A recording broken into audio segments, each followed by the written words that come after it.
Hello everyone, determinant video series का ये है वीडियो नंबर 13 और इस वीडियो में क्वेश्चन नंबर 12 को सॉल्व करते हुए उसमें से हम जनरेट करेंगे दो इम्पोर्टेंट कॉन्सेप्ट, साथ में सॉल्व करेंगे क्वेश्चन नंबर 13 एंड 14 को। सबसे पहले सॉल्व कर लेते हैं क्वेश्चन नंबर 12 और देखते हैं कि ये क्वेश्चन कौन से कॉन्सेप्ट हमें सिखाना चाहता है। क्वेश्चन नंबर 12 है, let A matrix is equal to 3725 and B matrix is 6879। Verify करना है AB whole inverse is equal to B inverse into A inverse. तो पहले हमें वेरिफिकेशन करनी है, हमें चाहिए AB की वैल्यू और फिर हम AB इनवर्स निकाल पाएंगे। हमें B इनवर्स चाहिए और A इनवर्स की वैल्यू भी चाहिए। तो पहले निकाल लेते हैं A इनवर्स। A मैट्रिक्स हमें यहाँ पे गिवन है, यानी कि फर्स्ट स्टेप तो हमारा हो गया। जो करना होता है नामकरण, तो इसका नामकरण ऑलरेडी हुआ है। सेकंड हमें स्टेप क्या चेक करना होता है, हमें निकाल के देखना होता है A डिटर्मिनेंट की वैल्यू को।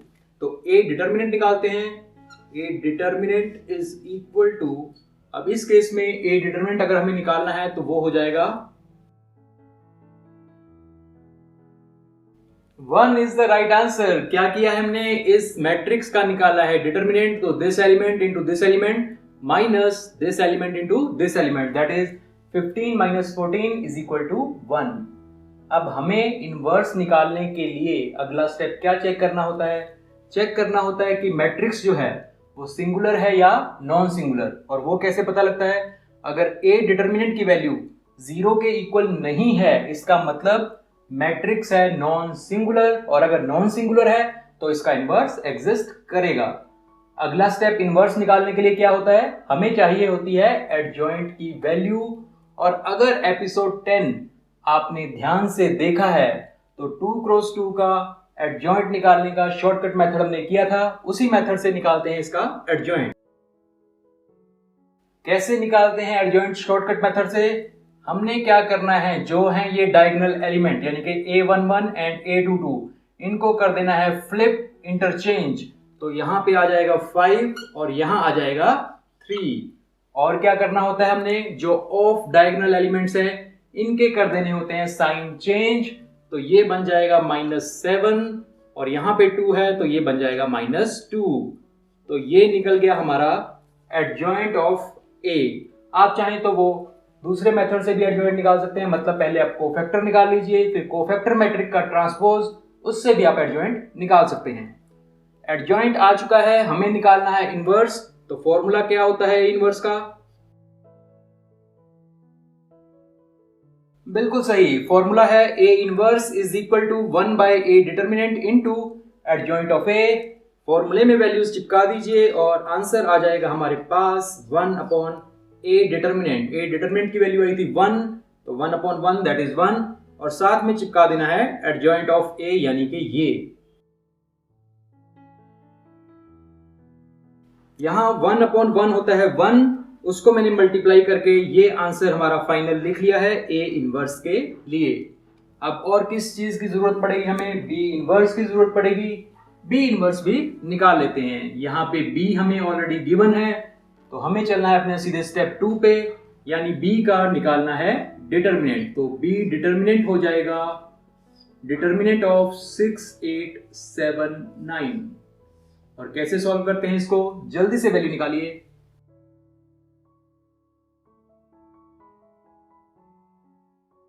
-2 इज द राइट आंसर। तो B डिटर्मिनेंट की वैल्यू आ गई हमारे पास -2। अब हमें क्या करना है, B डिटर्मिनेंट की वैल्यू को चेक करना है कि ये 0 है या नॉन जीरो। ये है नॉन जीरो, नॉन जीरो है तो ये मैट्रिक्स होगी नॉन सिंगुलर, और अगर मैट्रिक्स नॉन सिंगुलर है तो इनवर्स होगा ही होगा। और इनवर्स निकालने के लिए अगला स्टेप क्या है, एडजॉइंट निकालना है इस मैट्रिक्स का, और एडजॉइंट हम निकालेंगे शॉर्टकट मेथड से। तो एडजॉइंट ऑफ B हो जाएगा आपका, जो डायगोनल एलिमेंट है उसको कर दीजिए इंटरचेंज, यानी कि यहां पे आ जाएगा 9 और यहां आ जाएगा 6। और क्या करना है, जो ऑफ डायगोनल एलिमेंट है इनके साइन चेंज कर देने हैं। यहां पे आ जाएगा -8 और यहां आ जाएगा -7। ये आ गई वैल्यू आपकी एडजॉइंट ऑफ B की। अब फॉर्मूला लगाएंगे, B inverse is equal to, जब A इनवर्स होता है तो 1/A determinant adjoint of A होता है, तो ऐसे ही जब हम B इनवर्स का फॉर्मूला लगाएंगे तो वो आ जाएगा 1/B determinant into adjoint of B। यहां तक क्लियर है? तो वैल्यूज चिपका दीजिए और आंसर निकाल लीजिए। तो B इनवर्स आ गया हमारा 1/B डिटर्मिनेंट। B डिटर्मिनेंट की वैल्यू है -2, लिख देते हैं यहां, साथ में चिपका देते हैं एडजॉइंट ऑफ B की वैल्यू को। तो ये आ गई वैल्यू हमारे पास B इनवर्स की। अब आगे हमें चाहिए AB का इनवर्स, लेकिन AB का इनवर्स तो तभी मिलेगा ना जब हम पहले AB निकालेंगे। तो पहले हमें मैट्रिक्स मल्टीप्लिकेशन करनी पड़ेगी और निकालना पड़ेगा A इंटू B। तो A की वैल्यू लिख दीजिए, उसके बाद है B, तो B की वैल्यू लिख दीजिए। तो ये हमने लिख ली हैं दो मैट्रिसेस हमारी A और B की वैल्यू। अब हमें करना है इसको मल्टीप्लाई। मल्टीप्लाई कैसे करते हैं? फर्स्ट रो को फर्स्ट कॉलम के कॉरस्पॉन्डिंग एलिमेंट से मल्टीप्लाई करके एडअप करना है, फिर उसके बाद फर्स्ट रो को सेकंड कॉलम से मल्टीप्लाई करके एडअप करना है। इसी तरह सेकंड रो को फर्स्ट कॉलम से मल्टीप्लाई करके एडअप करेंगे और फिर सेकंड रो को इस सेकंड कॉलम के कॉरस्पॉन्डिंग एलिमेंट से मल्टीप्लाई करके एडअप करना है। तो जल्दी से AB की वैल्यू निकालिए।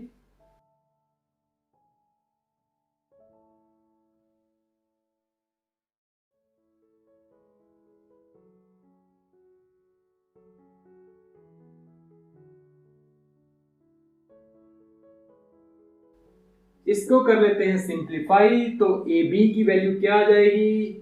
जल्दी से सिंप्लीफाई करके वैल्यू निकालिए। 3 6 जा 18 प्लस 7 7 जा 49। तो 49 प्लस 18 कितना होता है?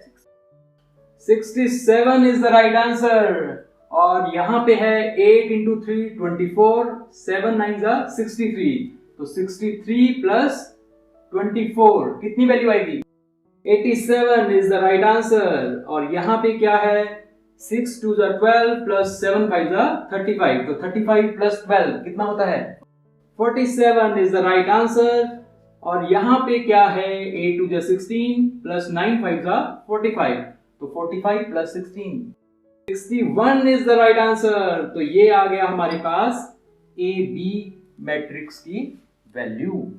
अब हमें चाहिए AB इनवर्स। तो उससे पहले हमें इसका डिटरमिनेंट निकालना पड़ेगा, क्योंकि फर्स्ट स्टेप हमारा क्या होता है? नामकरण करना। तो AB का नामकरण तो हुआ है यहाँ पे। अब हमें सेकंड स्टेप की तरफ जाना होता है इनवर्स निकालने के लिए, और निकालना है इसका डिटरमिनेंट। तो AB का डिटरमिनेंट क्या हो जाएगा?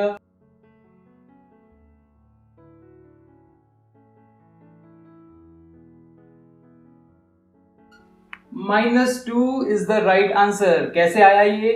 67 इंटू 61 वो होता है 4087 minus this element into this element, that means 47 into 87, उसकी वैल्यू होती है 4089। दोनों को सब्ट्रैक्ट करेंगे तो -2। लेकिन अगर आपने थोड़ा सा स्मार्ट वर्क किया होता और आपने पिछले एपिसोड्स को देखा है तो हमें पता होता है कि AB के डिटरमिनेंट को क्या मैं लिख सकता हूं? A determinant into B determinant. बिल्कुल लिख सकते हैं, हमने प्रॉपर्टीज में पढ़ा है। तो इस केस में अगर मैं A डिटरमिनेंट की वैल्यू यहां से उठा के 1 यहां पे लिख देता और B डिटरमिनेंट की वैल्यू थी -2, उसको यहां पे लिख देता, तो सीधा सीधा 1 इंटू -2 दैट इज -2, वो हमें सीधा ही आंसर मिल जाता। इतनी मेहनत नहीं करनी पड़ती। इसीलिए कहते हैं क्वेश्चंस को सिर्फ सॉल्व नहीं करना है, कॉन्सेप्ट भी जनरेट करना है। यहां पे क्वेश्चन में AB डिटरमिनेंट की वैल्यू आ गई है -2। इसका मतलब AB determinant is non zero. Non zero है तो AB जो ये मैट्रिक्स है ये हो गई नॉन सिंगुलर, और इसका इनवर्स भी एग्जिस्ट करता है। अब इनवर्स एग्जिस्ट करता है तो इनवर्स निकालने के लिए हमें पहले निकालना पड़ता है एडजॉइंट। तो यहां हम AB मैट्रिक्स का इनवर्स निकालना चाहते हैं तो एडजॉइंट भी AB का निकालना पड़ेगा। तो एडजॉइंट AB क्या हो जाएगा? 2 क्रॉस 2 की मैट्रिक्स है, शॉर्टकट मेथड लगा देते हैं। सबसे पहले हमने ये जो डायगोनल एलिमेंट्स हैं इनको कर लेना है इंटरचेंज। तो 61 आ जाएगा यहाँ पे और ये 67 यहाँ पे, हो गए इंटरचेंज हमारे डायगोनल एलिमेंट्स। अब और क्या करना है, जो ये ऑफ डायगोनल एलिमेंट्स हैं इनके कर देने हैं साइन चेंज।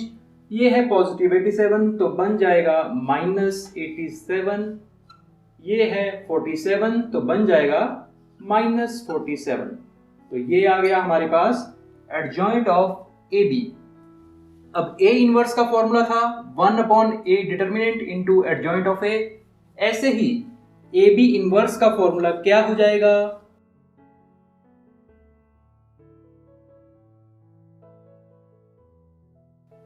ठीक है ना। तो फॉर्मूला क्या हो गया, A B inverse is equal to 1/ab determinant into adjoint of A B.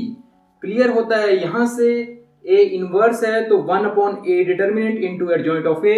ऐसे ही अगर बी इनवर्स हो तो 1/b determinant into adjoint of B.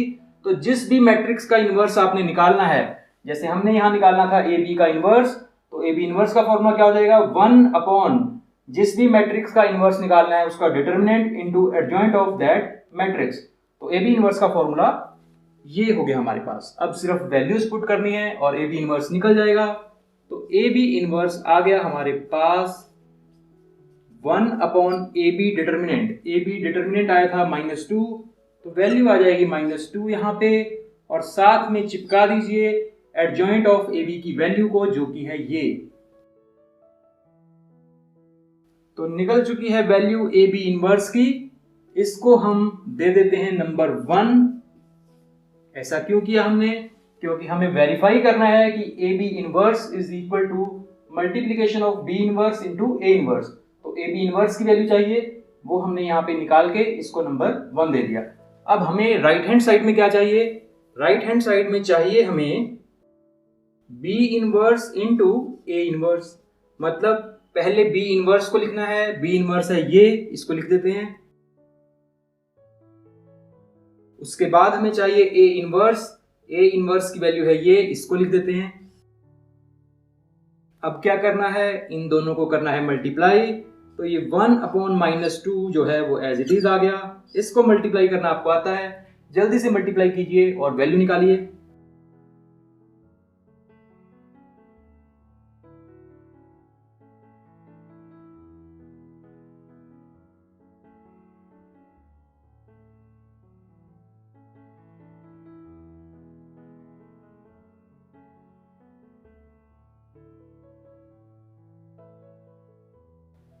इसको कर लेते हैं थोड़ा सा सिंप्लीफाई। तो 1/-2 एज इट इज आ जाएगा, और ये क्या बन जाएगा, 9 5 होते हैं 45, -8 इंटू -2 दैट इज 16। तो 16 + 45 कितना होता है, 61 इज द राइट आंसर। यहां पे है 9 इंटू -7, 9 इंटू -7 इज -63, और -8 इंटू 3 ये क्या हो जाएगा, -24। तो ये वैल्यू -24, ये है -63। कितना होता है -63 -24, -87 is the right answer. Very good. और यहां पे वैल्यू आएगी -7 इंटू 5 -35 हो गया, 6 इंटू -2 -12 हो गया। तो -35 -12 कितना हो गया, -47। वेरी गुड, बिल्कुल ठीक जवाब। और यहां पे -7 into -7 that will be 49 plus 6 3 18। तो 49 + 18 कितना होता है, 67। वेरी गुड, बिल्कुल सही जवाब। यहां पे जो ये B inverse into A inverse की वैल्यू आई है, इसको दे देते हैं नंबर 2। और आप कंपेयर करके नंबर 1 और नंबर 2 को मुझे बताइए कि क्या हम कह सकते हैं A B whole inverse is equal to B inverse into A inverse in this case. बिल्कुल कह सकते हैं, क्योंकि ये जो वैल्यू आई है नंबर 1 में, वो वैल्यू नंबर 2 के बिल्कुल इक्वल है। तो वेरीफाई कर दी हमने property, A B whole inverse is equal to B inverse into A inverse. तो यहां साथ ही क्वेश्चन ने हमें अपना पहला कॉन्सेप्ट दे दिया है। क्या है वो कॉन्सेप्ट, कि मैट्रिक्स मल्टीप्लिकेशन का इनवर्स जो होता है वो रिवर्स ऑर्डर को फॉलो करता है, मतलब रिवर्स लॉ को फॉलो करता है। कैसे, A इंटू बी मैट्रिक्स का inverse is equal to B inverse into A inverse. इसी तरह हम जनरलाइज कर सकते हैं कि अगर हमारे पास 3 मैट्रिसेस हों A बी और सी, उसका इन्वर्स अगर हमने लेना है तो A B C whole inverse किसके इक्वल हो जाएगा, रिवर्स लॉ लगेगा, यानी पहले C inverse then B inverse and then A inverse, यानी A B C whole inverse will be equal to C inverse into B inverse into A inverse. तो पहला concept तो हो गया ये। दूसरा कॉन्सेप्ट जो निकल के आता है वो निकल के आता है एडजॉइंट ऑफ ए और एडजॉइंट ऑफ बी का। देखते हैं कैसे।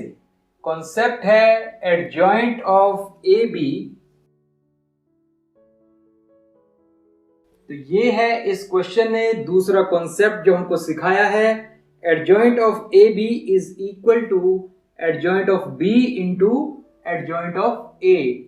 इसको वेरीफाई करके देख लेते हैं। एडजॉइंट ऑफ ए बी ये हमारा ऑलरेडी निकला ही हुआ है, यहाँ पे हमें चाहिए adjoint of B into adjoint of A की प्रोडक्ट, तो वो निकाल लेते हैं। ये है राइट हैंड साइड, तो इसको बोल देते हैं right hand side is equal to adjoint of B की वैल्यू पहले लिखनी है, तो ये वैल्यू है एडजॉइंट ऑफ बी की, लिख लेते हैं। उसके बाद हमें चाहिए एडजॉइंट ऑफ ए की वैल्यू, वो है ये, इसको लिख देते हैं यहाँ पे। मल्टीप्लाई कर लीजिए इसको।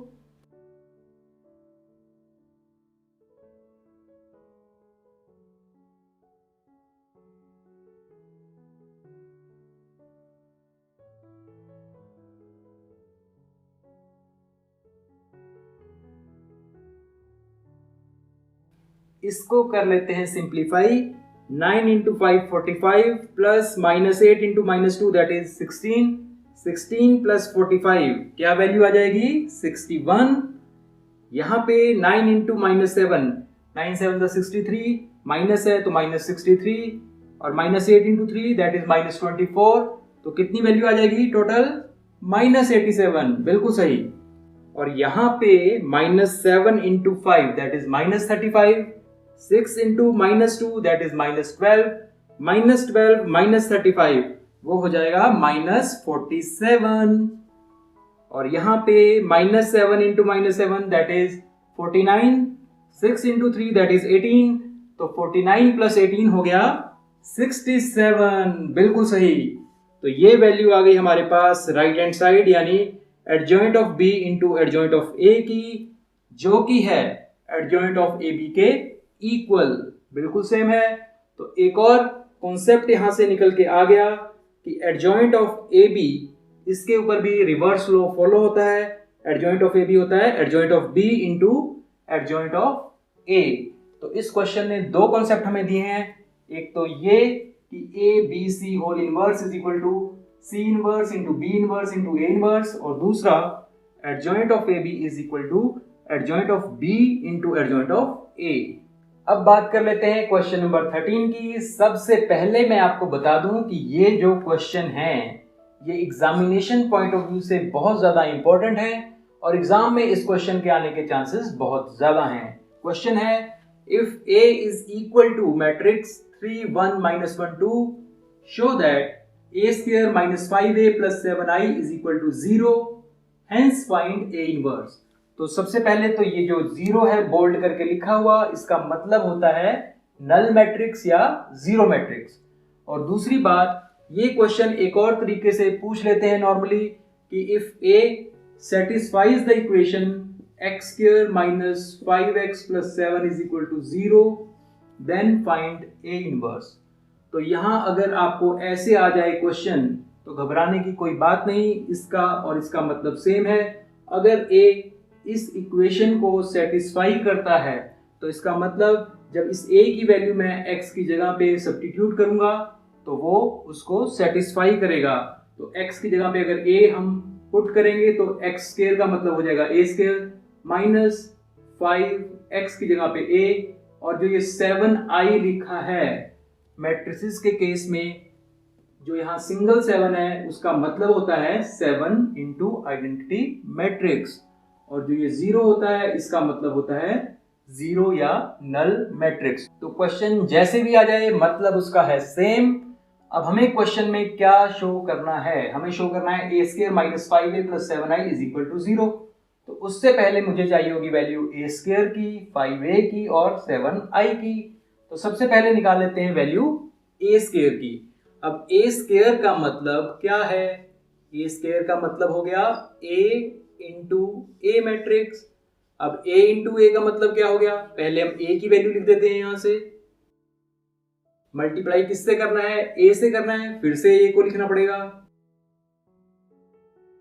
तो अब इसको कर लीजिए मल्टीप्लाई। मल्टीप्लाई करना आपको आता है, जल्दी से इसको मल्टीप्लाई करके वैल्यू बताइए क्या आ रही है।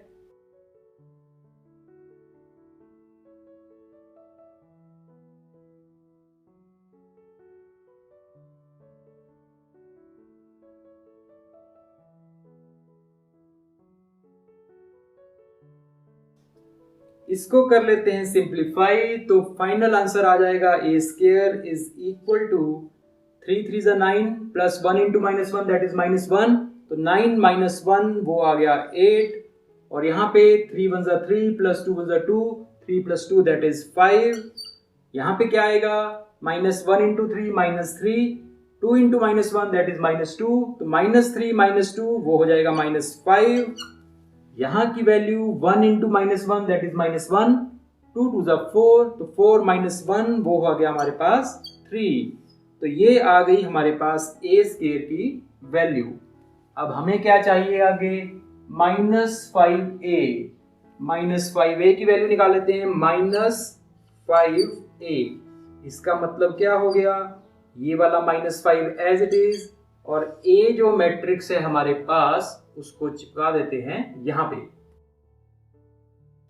अब मैट्रिक्स मल्टीप्लिकेशन के केस में अगर कोई नंबर बाहर हो मैट्रिक्स के, तो वो हर एक एलिमेंट से मल्टीप्लाई होता है। तो क्या आ जाएगा फाइनल आंसर? -5a का वो आ जाएगा जी -5 हर एक एलिमेंट से मल्टीप्लाई होके, -5 into 3 that is -15, -5 into 1 that is -5, -5 into -1 that will be +5, -5 into 2 that will be -10।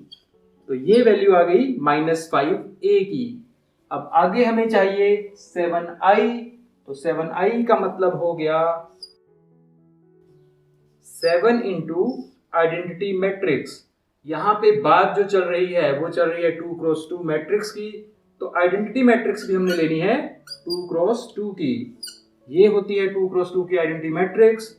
अब इसको जब हम 7 से मल्टीप्लाई करेंगे तो क्या आ जाएगा? 7 into 1 that is 7, 7 into 0 that is 0, 7 into 0 0, 7 into 1 7। तो ये वैल्यू आ गई हमारे पास 7i की। अब हमें लेफ्ट हैंड साइड में क्या है given value? a square -5a plus 7i। तो निकालते हैं उसकी वैल्यू। ए स्क्वायर की वैल्यू थी ये, इसको चिपका दीजिए यहां पे। उसके बाद -5a चाहिए, -5a की वैल्यू है ये, तो वो लिख देते हैं। उसके बाद +7i है, तो +7i की वैल्यू है ये। यहां पे मैंने क्या किया है? सिंपली वैल्यू सब्स्टिट्यूट की है। ए स्क्वायर की वैल्यू थी ये, वो लगा दी यहाँ पे। यहाँ पे -5a था, -5a की वैल्यू मैं ऑलरेडी निकाल चुका था, इसलिए मैंने यहाँ पे प्लस लिखा है। तो और -5a की वैल्यू ये है, वो चिपका दी। और +7 इंटू आइडेंटिटी मैट्रिक्स की वैल्यू थी ये, तो वो यहाँ पे लिख दी। अब हमने इसको करना है एडअप। एडअप करने के लिए कॉरस्पॉन्डिंग एलिमेंट्स को हमने ऐड करना होता है। तो यहाँ पे वैल्यू आ जाएगी 8 प्लस -15 प्लस 7। तो 8 प्लस 7 भी 15 होता है, और ये वाला -15 आके 0। यहाँ पे जो सेकंड एलिमेंट है कॉरस्पॉन्डिंग हर एक मैट्रिक्स में आपने एडअप करना है। तो 5 -5 0 प्लस 0 0। यहाँ पे क्या वैल्यू आ जाएगी? -5 plus 5 0, 0 plus 0 that is 0। Similarly यहाँ पे 3 -10, 3 -10 -7, -7 प्लस 7 दैट इज 0। तो ये तो हो गया प्रूव कि a square -5a plus 7i जो है वो है 0 मैट्रिक्स के इक्वल। अब अगला काम जो हमें करना है क्वेश्चन के लिए वो है find a inverse. Find a inverse कैसे निकालेंगे हम? पहले जो ये हमने इक्वेशन की है प्रूव, इसको लिख लेते हैं। क्वेश्चन में हमें निकालना है a इनवर्स। लेकिन इस इक्वेशन में कहीं पे भी ए इनवर्स नहीं है, तो हम क्या करेंगे, हम कर देंगे इसको ए इनवर्स से मल्टीप्लाई। ख्याल एक रखना है कि अगर आप पोस्ट मल्टीप्लिकेशन कर रहे हैं ए इनवर्स से तो सारी जगह पोस्ट मल्टीप्लिकेशन करनी है, अगर आप प्री मल्टीप्लिकेशन कर रहे हैं तो आपने प्री मल्टीप्लिकेशन करनी है सारी जगह। क्या मतलब है उसका? पोस्ट मल्टीप्लिकेशन का मतलब है कि अगर आपने यहाँ पे ए इनवर्स लिखा है तो यहाँ पे लिखेंगे मतलब 5a के बाद में, यहाँ पे 7i के बाद में, और यहाँ पे 0 मैट्रिक्स के बाद में। ऐसे ही अगर आप प्री मल्टीप्लाई कर रहे हैं तो यहाँ पे a स्क्वायर से पहले लिखेंगे, यहाँ पे 5a से पहले लिखेंगे, यहाँ पे 7i से पहले लिखेंगे उसको, और यहाँ पे 0 मैट्रिक्स से पहले लिखेंगे ए इनवर्स को, अगर आप कर रहे हैं प्री मल्टीप्लाई। तो मैं कर देता हूं इसको ए इनवर्स से पोस्ट मल्टीप्लाई।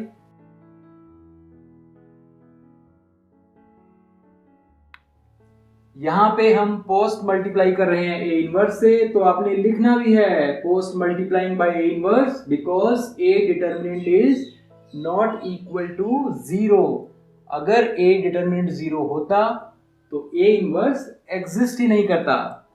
तो क्या लिख सकते हैं इसको, A square into A inverse post multiply बाद में लिखना है, -5a इंटू ए इनवर्स बाद में लिखना है 5a के, क्योंकि कर रहे हैं पोस्ट मल्टीप्लाई, और 7i into A inverse is equal to null matrix into A inverse. अब क्या कर सकते हैं आगे, A square into A inverse, simple A बचेगा। कैसे? ए स्क्वायर को क्या मैं लिख सकता हूँ, ए इंटू ए, साथ में है ये ए इनवर्स इंटू ए, ये बन जाएगा आई, हमने पढ़ा है ए इंटू ए इनवर्स जो किसके इक्वल होता है, आई के इक्वल। तो यानी ए इंटू आई बचेगा सिर्फ हमारे पास, और ए इंटू आई जो होता है वो होता है ए। अगर ए मैट्रिक्स को हम आइडेंटिटी मैट्रिक्स से मल्टीप्लाई करते हैं तो मैट्रिक्स ही उसका आंसर आता है, तो ए इंटू आई जो है वो ए के इक्वल हो जाएगा। यहाँ पे -5a इंटू ए इनवर्स है, तो ये जो -5 as it is a into A inverse किसके इक्वल हो जाएगा, आइडेंटिटी मैट्रिक्स के इक्वल। और यहाँ पे क्या आ जाएगा, 7 as it is i into A inverse, identity matrix को किसी भी मैट्रिक्स से मल्टीप्लाई कर लीजिए, मैट्रिक्स ही आंसर आता है, तो i इंटू ए इनवर्स हो जाएगा ए इनवर्स, और 0 matrix into A inverse that will be 0 matrix, क्योंकि नल मैट्रिक्स को आप किसी भी मैट्रिक्स से मल्टीप्लाई कर लीजिए आंसर आएगा नल मैट्रिक्स। तो हमें चाहिए ए इनवर्स, तो ए इनवर्स को रख लेते हैं यहाँ पे, बाकी सारी टर्म्स को ले जाते हैं दूसरी साइड।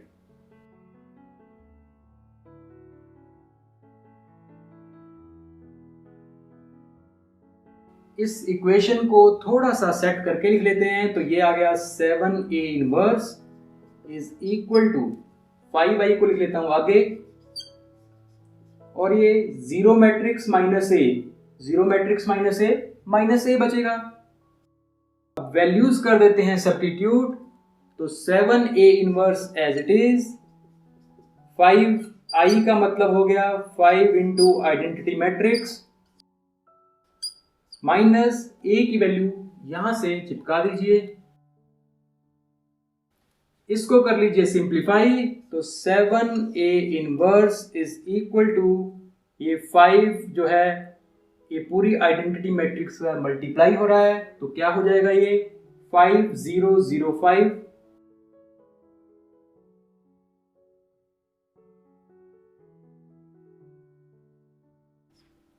सिंपली हमने दो मैट्रिक्स की सब्ट्रैक्शन करनी है। कैसे करते हैं सब्ट्रैक्शन, कॉरस्पॉन्डिंग एलिमेंट्स को सब्ट्रैक्ट कर लेना है, तो 5 minus 3 that will be 2, 0 minus 1 that will be -1, 0 minus -1 तो 0 माइनस -1 हो जाएगा +1, 5 माइनस 2, 5 माइनस 2 हो गया 3। हमें चाहिए थी वैल्यू ए इनवर्स की, लेकिन ये जो वैल्यू आई है वो है 7a इनवर्स की, तो ये 7 यहाँ पे मल्टीप्लाई हो रहा है, तो अगर मैं इसको उस साइड लेके जाऊंगा तो बन जाएगा 1/7, क्योंकि यहाँ हो रहा था मल्टीप्लाई, तो इस साइड होके आ जाएगा डिवाइड। तो फाइनल आंसर आ गया हमारा A inverse is equal to 1/7 into this matrix. आप चाहें तो इसको ऐसे भी लिख सकते हैं, यानी 1/7 को हर एक एलिमेंट से मल्टीप्लाई करके 2/7, 1/7 -1 से मल्टीप्लाई होगा तो -1/7, 1/7 को 1 से मल्टीप्लाई करेंगे तो 1/7, और 1/7 को जब 3 से मल्टीप्लाई करेंगे तो 3/7। क्वेश्चन नंबर 14 शुरू करने से पहले आपके मन में अगर क्वेश्चन नंबर 13 करते हुए ये डाउट आया था कि हमने ए इनवर्स की वैल्यू फॉर्मूला लगा के 1/a determinant into adjoint of A क्यों नहीं निकाल ली, तो मैं आपको बता दूं वहां हमें पहले शो करना था a² - 5a + 7i = 0, hence find ए इनवर्स। तो जब भी क्वेश्चन में हेंस फाइंड ए इनवर्स या देयरफॉर फाइंड ए इनवर्स या using this equation find A inverse लिखा हो तो आपको पोस्ट मल्टीप्लाई या प्री मल्टीप्लाई करके ए इनवर्स से वैल्यू निकालनी होगी। और दूसरी बात, वो क्वेश्चन था 2x2 का, तो इसलिए आपको ए इनवर्स मेथड से निकालना इजी लगता है। लेकिन अगर बाय चांस 3x3 की मैट्रिक्स हो या 4x4 की मैट्रिक्स हो तो उस केस में पोस्ट मल्टीप्लाई या प्री मल्टीप्लाई करके ए इनवर्स की वैल्यू निकालना इजी रहता है। चलते हैं क्वेश्चन नंबर 14 की तरफ। क्या है question? If a is equal to 3, 2, 1, 1, find the numbers a and b such that a² plus a number into matrix a plus number b into identity matrix is equal to null matrix. तो यहाँ question की demand है कि हमें numbers a और b की value निकालनी है, और हमें गिवन क्या है? a² plus aa plus bi is equal to null matrix. तो यहाँ हमें चाहिए होगी पहले a² की वैल्यू। तो a² की वैल्यू कैसे आएगी? a matrix into a matrix. तो ये हिसाब किताब हो गया a² का, a इंटू a plus as it is, और ये वाला a भी एज इट इज। यहां पे लिखनी है हमने a की वैल्यू, a की वैल्यू है ये वाला plus as it is, b भी ऐसे ही, और यहां पे है i का मतलब है आइडेंटिटी मैट्रिक्स कितने ऑर्डर की? 2x2 ऑर्डर की, क्योंकि यहां पे बात जो चल रही है वो ऑर्डर 2 की बात चल रही है। Is equal to 0 matrix, 0 matrix भी 2/2 की होगी। क्या होती है वो? 0 0 0 0। अब हमने करना है इन दोनों मैट्रिसेस को मल्टीप्लाई, वो आपको करना आता है। जल्दी से इसकी वैल्यू निकालिए।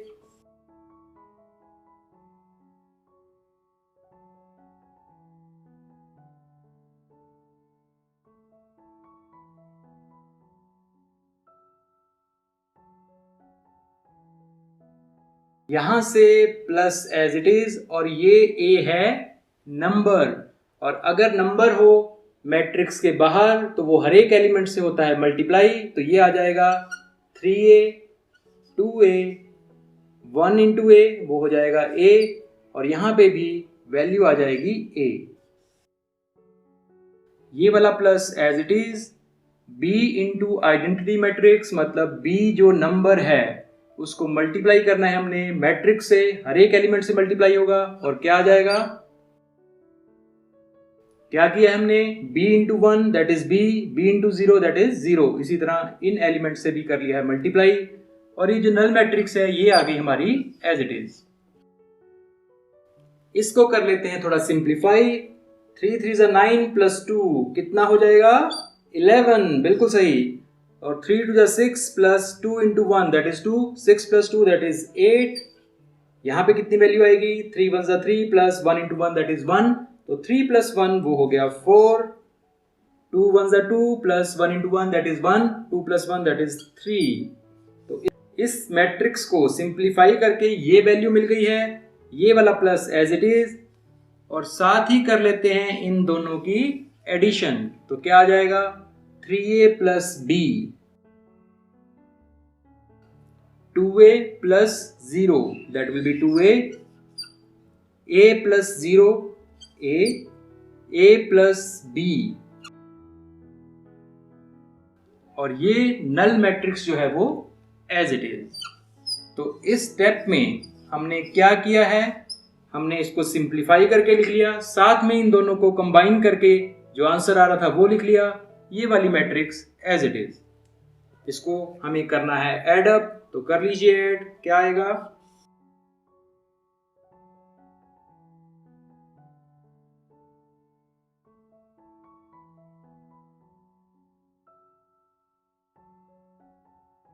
हमने सिंपली कोरस्पॉन्डिंग एलिमेंट्स को ऐड अप किया है। 11 प्लस 3a प्लस b लिख लीजिए, या 3a प्लस b प्लस 11, बात एक ही है। ऐसे ही 8 प्लस 2a और 4 plus a, 3 plus a plus b, और राइट हैंड साइड में null matrix as it is. हाँ जी, यहाँ पे इक्वेशन रिड्यूस हो गई है। This matrix is equal to this matrix, और दो मैट्रिसेस अगर आपस में इक्वल हों तो उसका मतलब होता है कि उनके कॉरस्पॉन्डिंग एलिमेंट्स भी सेम हैं। यहाँ पे सबसे छोटी वैल्यू जो है वो है 4 प्लस ए, वो किसके इक्वल होनी चाहिए? 0 के इक्वल होनी चाहिए। तो पहले इसी को कंपेयर कर लेते हैं। तो इन दोनों मैट्रिसेस को अगर हम कंपेयर करें तो क्या मैं लिख सकता हूं 4 plus A is equal to 0। अब ये 4 plus A is equal to 0, इससे हमें ए की वैल्यू मिल जाएगी। ए को रख लेते हैं यहीं पे, और जो ये 4 है ये इक्वल टू के उस पार जाके बन जाएगा -4। तो 0 माइनस 4 दैट इज -4। तो a की वैल्यू तो आ गई हमारे पास -4। अब हमें चाहिए b की वैल्यू, और b की वैल्यू कहाँ से निकल सकती है? एक तो इस एलिमेंट को कंपेयर करके निकल सकती है, या फिर इस एलिमेंट को कंपेयर करके भी निकाल सकते हैं। ये वाला देखने में थोड़ा लग रहा है लेस कॉम्प्लिकेटेड, तो इसको ले लेते हैं 3 plus a plus b is equal to 0। यहां से a की वैल्यू कर दीजिए पुट यहाँ पे, तो क्या हो जाएगा? 3, a की वैल्यू है -4 plus b as it is equal to 0। इसको कर लेते हैं simplify. 3 minus 4 that is -1 plus b as it is equal to 0।